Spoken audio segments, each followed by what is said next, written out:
Hello everyone, welcome to Centurion defence academy. कैसे हो आप सभी? आई होप कि आप सभी बहुत बढ़िया होंगे और आप सभी अपने प्रिपरेशंस भी बहुत ही बेहतर तरीके से कर रहे होंगे।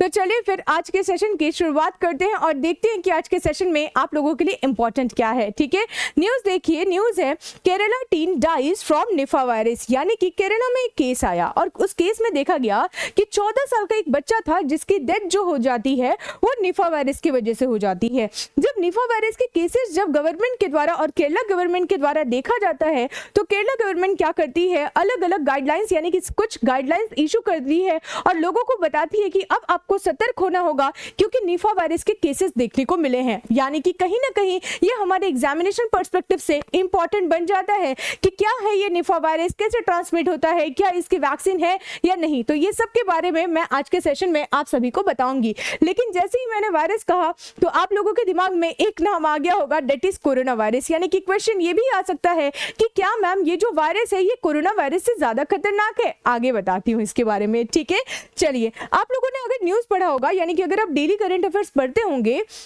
तो आपने देखा होगा कि बहुत सारे ऐसे वायरस है जो एट प्रेजेंट हम देख रहे हैं कि बहुत सारे वायरसेस के केस देखने को मिला है वेरियस स्टेट में, जिसमें आपने देखा कि चांदीपुरा वायरस के जो केस है वो आपको गुजरात में देखने को मिला। नेक्स्ट है जीका वायरस के केस जो है वो आपको महाराष्ट्र में देखने को मिला। और तीसरा जो मोस्ट इंपॉर्टेंट केस जो हम लोग पढ़ने जा रहे हैं वो है निफा वायरस का केस, जो कहाँ देखने को मिला? केरला में देखने को मिला। यानी कि हमारे लिए इंपॉर्टेंट हो जाता है कि इसके बारे में थोड़ा सा हम जान ले। ठीक है, चलिए फिर इसके बारे में थोड़ा सा हम जानते हैं। ठीक है, आप सभी को पता है कि जब मैं निफा वायरस की बात करूं तो निफा वायरस जो है ये एक जूनोटिक वायरस है और जूनोटिक वायरस के वजह से क्या होता है कि ये जो वायरस है ये जनरली कहां से कहां ट्रांसमिट होता है? तो नोट कीजिएगा, ये एनिमल से किस में ट्रांसमिट होता है? ह्यूमन से। यानी कि आपसे कभी कभी क्वेश्चन में ये पूछ लिया जाता है कि जूनोटिक डिजीज और जूनोटिक वायरस क्या होते हैं। तो ऐसे वायरस जो जनरली एनिमल से किस में ट्रांसमिट हो जाए?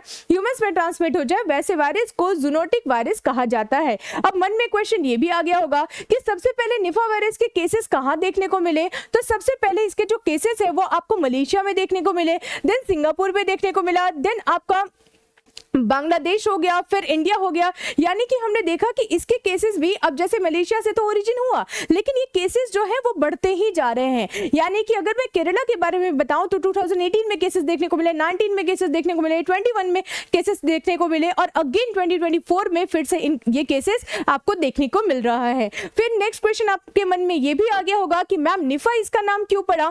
तो निफा के बारे में थोड़ा सा जान लेते हैं। The disease is named after a village in Malaysia, Sungai Nipah. अब यहाँ पे क्या हुआ कि एक गांव है, ठीक है, मलेशिया में एक गांव है जिसका नाम शुंगई निफा है और वहां पे सबसे पहले ये वायरस डिटेक्ट किया गया था, जिसके वजह से इसका नाम क्या रख दिया गया? इसका नाम निफा वायरस रख दिया गया। अब आपके मन में और एक क्वेश्चन, कैसे ये ट्रांसमिट होते हैं? तो जिस प्रकार से कोरोना वायरस के बारे में आपने सुना होगा कि उसके लिए हम मानते थे कि जो बैट्स है वो बहुत ज्यादा रिस्पॉन्सिबल है, सेम इसी तरीके से जब आप निफा वायरस के बारे में बात करो तो जो बैट्स है ये ट्रांसमिशन के लिए बहुत ज्यादा रिस्पॉन्सिबल होते हैं।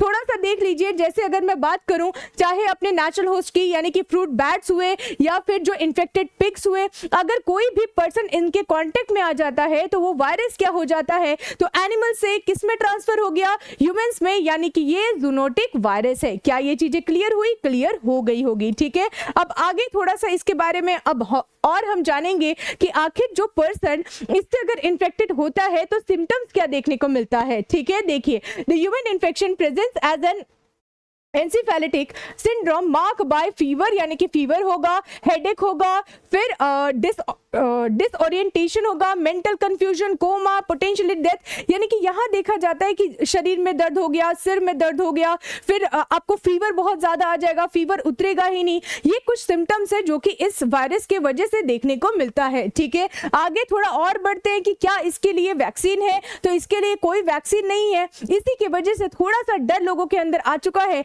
कि सेम हमने कोरोना वायरस में भी देखा था कि कोरोना वायरस का भी कोई भी वैक्सीन नहीं था, जिसके वजह से हमने ये देखा कि बहुत बड़ा इंपैक्ट कोरोना वायरस का हमारे टोटल वर्ल्ड पे पड़ा, सिर्फ एक नेशन पे नहीं पूरे वर्ल्ड के मोस्ट ऑफ द कंट्रीज पे पड़ा। तो सेम यहाँ पे एक कंसर्न आ जाता है कि अभी तक इसका कोई भी वैक्सीन नहीं है, तो ओवरऑल ट्रीटमेंट कैसे किया जाए। तो इसका ट्रीटमेंट जल्द से जल्द करना होता है, क्योंकि अगर ट्रीटमेंट आपको जल्द नहीं मिला तो इस केसेस में देखा गया है कि अगर 100 केसेस अगर आते हैं तो अराउंड 75% की यहाँ पे डेथ हो सकती है। यानी कि कहीं ना कहीं इसको हटाने की मतलब इसको जल्द से जल्द ठीक करने के लिए वैक्सीन या तो बनाना होगा, या तो ये जो निफा वायरस ट्रांसमिट हो रहा है उसको ट्रांसमिशन होने से बचाना होगा। यानी कि जिस तरीके से कोरोना वायरस में आपने देखा होगा कि अगर आपको कोरोना वायरस से बचना है तो उस दौरान आपको क्या करना होगा, साफ सफाई मेंटेन करना होगा, हाइजीन मेंटेन करना होगा। सेम यहाँ पे भी यही चीज बोली गई है कि आपको हाइजीन मेंटेन करना होगा, हाथ धोना होगा। यानी कि सेम चीज जो आपने कोरोना वायरस से बचने के लिए अपनाया था वही सेम चीज आपको निफा वायरस से भी बचने के लिए अपनाना होगा। इसी के साथ मैं आज का सेशन यहीं पे कंप्लीट करती हूँ। आई होप कि आपको निफा वायरस के बारे में टोटल इन्फॉर्मेशन मिल गया होगा। तो अगर सेशन आप सभी को अच्छा लगा होगा तो सेशन को लाइक करना ना भूलें, और हाँ, अगर पहली बार चैनल पे आए हैं तो चैनल को सब्सक्राइब करना भी नहीं भूलना है, और बाकी सेशन को आप लोग शेयर कर दोगे, है ना। तो मिलते हैं आपसे नेक्स्ट सेशन में, तब तक के लिए thank you so much and जय हिंद टू एवरीवन।